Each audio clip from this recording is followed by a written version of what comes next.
سلطان محمود غزنوی کو اس پتھر سے بہت مدد ملی تھی۔ اس بڑے پتھر کی وجہ سے وہ صحیح راستے کی جانب آ چکے تھے۔ بالآخر شہزادی اور سلطان ایک ہموار راستے پر آ پہنچے۔ کچھ دور ایک چھوٹے سے گاؤں کے آثار نظر آ رہے تھے۔ سلطان محمود غزنوی نے شہزادی کی جانب دیکھا اور کہنے لگے، یہ آپ کی ریاست کی حدود کا ہی گاؤں معلوم پڑتا ہے، چلے آئے اس جانب ہی چلتے ہیں۔ وہ یہ بول کر بڑے بڑے قدم اٹھانے لگے۔ شہزادی بمشکل ان کے قدم سے قدم ملا رہی تھی۔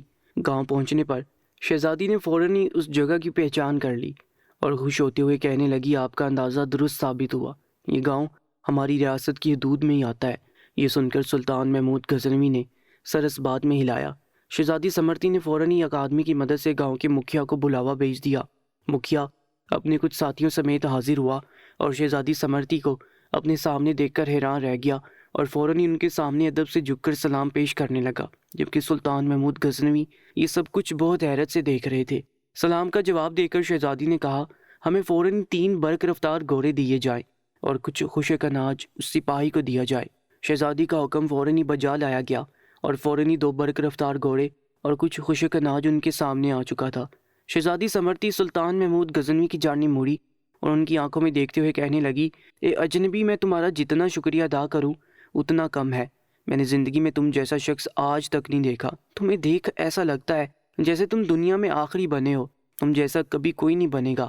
ہمیں بہت حیرت ہوئی ہے تم پر، آخر تم کس مٹی کے بنے ہو؟ ساری رات تم اپنے خنجر سے زخم خریدتے رہے ہو اور میری طرف کوئی توجہ نہ دی، جبکہ تمہارے پاس ایک ایسا موقع تھا کہ تم میری عزت کو تار تار کر سکتے تھے، لیکن تم نے تو میری جانب دیکھنا بھی گوارا نہیں کیا۔ تمہاری آنکھیں کل سے میرے آگے جھکی ہوئی ہیں، میں اس چیز سے بہت معروب ہوئی ہوں۔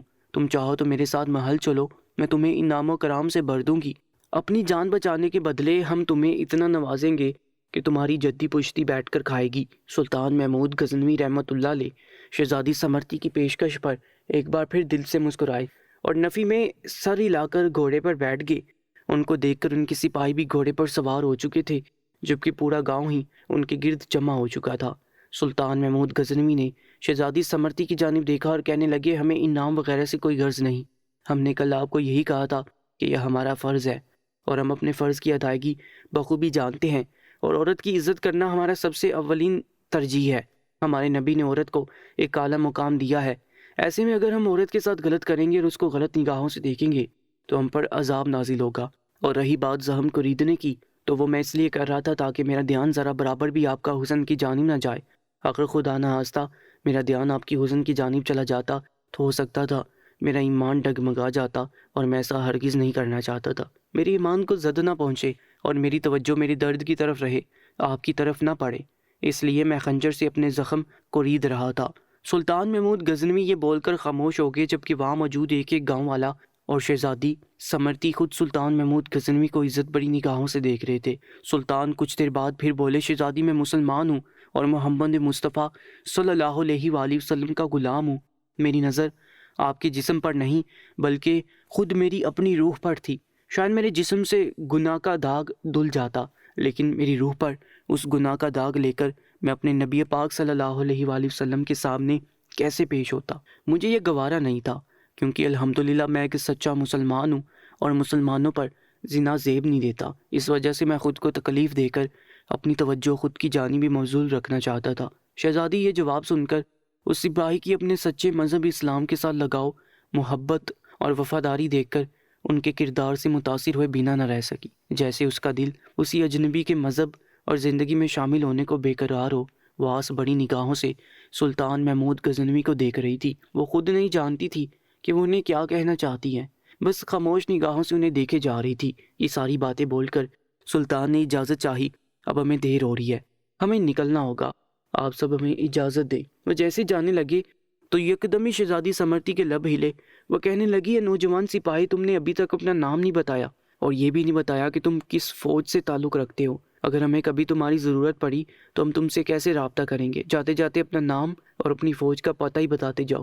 سلطان نے چادر سے نقاب اوڑھا، تیر ترکش کندھے پر ڈالے، تلوار اپنے میان میں ڈالی اور گھوڑے کی رکابیں پکڑتے ہوئے بولے، میں جانتا ہوں میرے یہ کہنے کے بعد آپ کی حیرت کی انتہا نہ رہے گی، بلکہ یہاں موجود سب لوگوں کے چہروں پر حیرت ابھر آئے گی۔ کل رات کو جس انسان سے آپ خوفزدہ ہو رہی تھیں میں وہی ہوں، یعنی شہزادی میرا نام سلطان محمود غزنوی ہے اور میں ہی غزنوی کی عظیم الشان فوج کا سپہ سالار اعظم سلطان ہوں۔ جبکہ یہ کہنے کی دیر تھی کہ وہاں موجود ایک ایک فرد کا حیرت سے منہ کھل گیا، جبکہ شہزادی سمرتی کی حالت بھی سب سے غیر نہیں تھی۔ وہ بھی حیران و پریشان نگاہوں سے سلطان محمود غزنوی کو دیکھ رہی تھی۔ سلطان نے یہ بول کر گھوڑے کو ایڑ لگا دی اور سر پر دوڑتے ہوئے آنکھوں سے اوجھل ہو گئے، جبکہ وہ یہ نہیں جانتے تھے پیچھے موجود شہزادی سمرتی کی کیا حالت ہو چکی ہے۔ وہ اپنے محل کی جانب روانہ ہو چکے تھے، جبکہ شہزادی بھی اپنے محل آ گئی تھی، لیکن ان کا دل اور دماغ سلطان محمود غزنوی میں ہی اٹک چکا تھا۔ محل آنے کے بعد انہوں نے بہت سے تحائف ان کی شان میں ان کے محل روانہ کیے تھے۔ وہ نہیں جانتی تھی وہ یہ سب کچھ کیوں کر رہی ہے۔ ان کے پیتا، ان کی ماتا نے ان سے کئی بار یہ سوال پوچھے تھے کہ تمہیں کیا ہو گیا ہے۔ وہ بہت چہچہانے والی شہزادی تھی، لیکن جب سے وہ سلطان محمود غزنوی سے ملی تھی وہ بالکل ہنسنا بولنا بھول چکی تھی، جبکہ ان کا دل و دماغ بالکل ان میں اٹک کر رہ گیا تھا۔ کچھ روز بعد وہ اپنے پیتا کے کمرے میں گئی اور ایک فیصلہ لیتے ہوئے کہنے لگی، مجھے سلطان محمود غزنوی سے شادی کرنی ہے، میں ان کے ساتھ اپنی آگے کی زندگی گزارنا چاہتی ہوں۔ جبکہ یہ بات سن کر ان کے پیتا غصے کی عالم میں اپنی نشست سے کھڑے ہو گئے اور گرجتے ہوئے کہنے لگے، شہزادی سمرتی تم یہ کیوں بول رہی ہو کہ وہ کون ہے؟ وہ کوئی ہندو دھرم کا راجا نہیں ہے بلکہ وہ مسلمانوں کا سپہ سالار ہے۔ کیا ہو گیا تمہیں؟ بس کر دو اس دیوانگی کو۔ لیکن ان کی ضد کے آگے ان کے پیتا کو تھک ہار کر گھٹنے ٹیکنے ہی پڑے تھے اور شادی کے لیے انہیں اظہار بھیجا گیا تھا، لیکن سلطان محمود غزنوی نے اس کو رد کر دیا کیونکہ وہ شادی شدہ تھے۔ جب یہ بات سمرتی کو معلوم ہوئی تو وہ بہت زیادہ دکھی ہوگی، لیکن اس نے دوبارہ ان کی جانب شادی کی پیشکش نہیں بھیجی تھی۔ اس واقعے سے یہ بات ثابت ہوتی ہے، جو خود کی حیا کو قائم رکھنے کے لیے خود کو ہی نقصان پہنچاتے ہیں لیکن دوسرے کی عزت پر کبھی ہاتھ نہیں ڈالتے۔ جو لوگ زنا سے خود کو بچاتے ہیں وہ لوگ اللہ کی نظر میں بہت اعلیٰ مقام رکھتے ہیں۔ دوستو، ایسی سچے واقعات اور ایسی سچی کہانیوں کے لیے ہمارے YouTube چینل کو سبسکرائب کر کے ساتھ موجود بیل آئکن پر بھی کلک کر لیجیے گا تاکہ ہماری تمام نئی ویڈیوز آپ کو سب سے پہلے ملتی رہیں۔